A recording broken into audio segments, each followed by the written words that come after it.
തെരഞ്ഞെടുപ്പ് പ്രചരണത്തിൻ്റെ ഭാഗമായി മുഖ്യമന്ത്രിയുടെ ഓഫീസ് നടത്തിയ ഡേറ്റ ലീക്കിങ്ങിൻ്റെ ഞെട്ടിപ്പിക്കുന്ന വിവരങ്ങളാണ് ഇപ്പോൾ പുറത്തു വന്നുകൊണ്ടിരിക്കുന്നത്.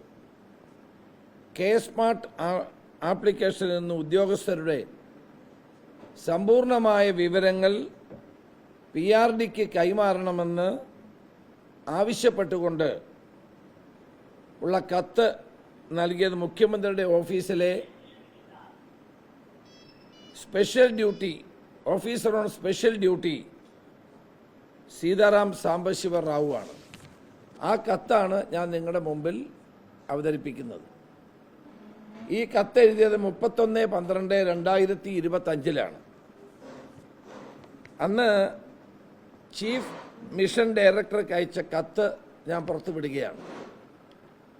ഇത് 31/12/2025 കേരളത്തിലെ എല്ലാ ഉദ്യോഗസ്ഥന്മാരുടെയും അവരുടെ ഫോൺ നമ്പർ, പേര്, age, gender, district, taluk, ward, local body ഇതെല്ലാം ആവശ്യപ്പെട്ടുകൊണ്ടുള്ള കത്താണ് മുഖ്യമന്ത്രിയുടെ ഓഫീസിൽ പ്രവർത്തിക്കുന്ന OSD ആയ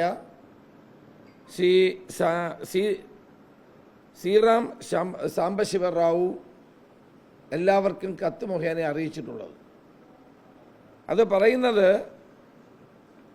ഇതിൻ്റെ വിവരങ്ങൾ മുഴുവൻ 2026 ഫെബ്രുവരി 12 മുമ്പ് അറിയിച്ചിരിക്കണം എന്നുള്ളതാണ്. Centralized notification hub for government services എന്ന പേരിലൊരു ഡിജിറ്റൽ കമ്മ്യൂണിക്കേഷൻ സിസ്റ്റം ആരംഭിക്കുന്നുണ്ടെന്നും ഇൻഫർമേഷൻ ആൻഡ് പബ്ലിക് റിലേഷൻ വകുപ്പ് ഇതിനുവേണ്ടി പ്രവർത്തനം ആരംഭിച്ചെന്നും ഈ കത്തിൽ വ്യക്തമായി സൂചിപ്പിക്കുകയാണ്. ഇതിൻ്റെ ഭാഗമായി സംസ്ഥാന ഗവൺമെൻറ്റിൻ്റെ എല്ലാ വകുപ്പുകളിൽ നിന്നും ജീവനക്കാരുടെ വ്യക്തിപരമായ വിവരങ്ങൾ ശേഖരിക്കുകയാണെന്നും കത്തിൽ പറയുകയാണ്. ഇതിൻ്റെ ഭാഗമായി കെ സ്മാർട്ട് ആപ്ലിക്കേഷനിൽ നിന്ന് എക്സൽ ഫോർമാറ്റിലൂടെ ആണ് ഫോൺ നമ്പർ, പേര്, പ്രായം, ജെൻഡർ തുടങ്ങിയിട്ടുള്ളവയെല്ലാം ആവശ്യപ്പെട്ടിട്ടുള്ളത്. ഈ വിവരങ്ങൾ PRDയുടെ സ്പെഷ്യൽ സെക്രട്ടറിക്ക് ഫെബ്രുവരി 12 മുമ്പ് കൈമാറണമെന്നും ഇതിൽ പ്രത്യേകം പറയുന്നുണ്ട്. IT മിഷനിലേക്കും ഈ ഡേറ്റ അയക്കാൻ ആവശ്യപ്പെട്ടിരിക്കുകയാണ്.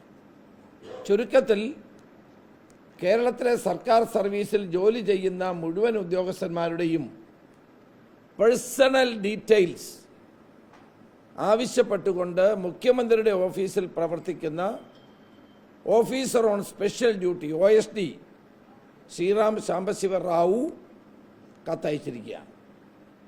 ഈ കത്തയച്ചത് 31/12/2025 അപ്പോൾ ഇത് ഏറ്റവും വലിയ ഡേറ്റ ബ്രീച്ചാണ്. മുഖ്യമന്ത്രി അറിയാതെ മുഖ്യമന്ത്രിയുടെ OSD ഇങ്ങനെ ഒരു കത്തയക്കുമോ? മുഖ്യമന്ത്രിയുടെ OSD ഇങ്ങനൊരു കത്തയക്കണമെങ്കിൽ മുഖ്യമന്ത്രിയുടെ അനുവാദമില്ലാതെ അയക്കുമോ?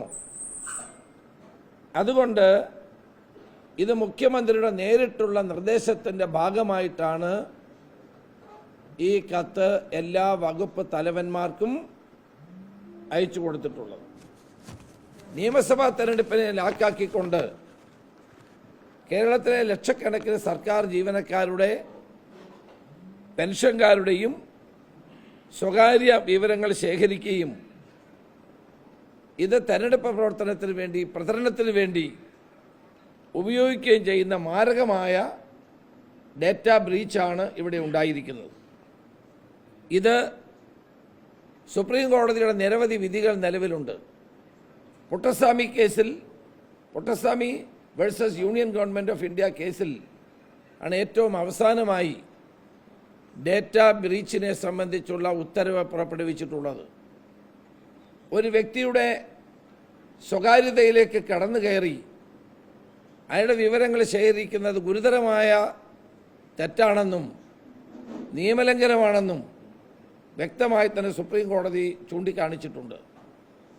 മാത്രവുമല്ല ആഗോളതലത്തിൽ തന്നെ ഡേറ്റ പ്രൊട്ടക്ഷൻ്റെ പ്രാധാന്യം ഉയർന്നു വന്നുകൊണ്ടിരിക്കുന്ന കാലഘട്ടമാണ്. അന്തർദേശീയ തലത്തിലുള്ള ഇത്തരം അഭിപ്രായങ്ങൾ കണക്കിലെടുത്തുകൊണ്ട് 2023 കേന്ദ്ര ഗവൺമെൻറ് മുൻകൈ എടുത്തുകൊണ്ട് പാർലമെൻറ്റിൽ ഒരു നിയമം പാസ്സാക്കി. ഡേറ്റ പ്രൊട്ടക്ഷന് വേണ്ടി വന്നിരിക്കുന്ന നിയമം ഇപ്പോൾ നിലവിലുണ്ട്. ഇതെല്ലാം നിലനിൽക്കെയാണ് കേരളത്തിൻ്റെ മുഖ്യമന്ത്രി കേരളത്തിലെ മുഴുവൻ ജീവനക്കാരുടെയും പെൻഷൻകാരുടെയും സംരംഭകരുടെയും GST അടയ്ക്കുന്ന മുഴുവൻ വ്യവസായികളുടെയും സംരംഭകരുടെയും അതോടൊപ്പം തന്നെ MSME നടത്തുന്ന ചെറുകിടക്കാരായ ആ വ്യവസായികളുടെ പേരിൽ ഉൾപ്പെടെ മെസ്സേജുകൾ അയക്കുന്ന അസാധാരണമായ സാഹചര്യം നമ്മൾ കണ്ടുകൊണ്ടിരിക്കുന്നത്. ജീവനക്കാരുടെ വിവരങ്ങൾ എങ്ങനെ ലഭിച്ചുവെന്ന് ബഹുമാനപ്പെട്ട ഹൈക്കോടതി ഇന്നലെ മുഖ്യമന്ത്രിയോട് ചോദിച്ചു.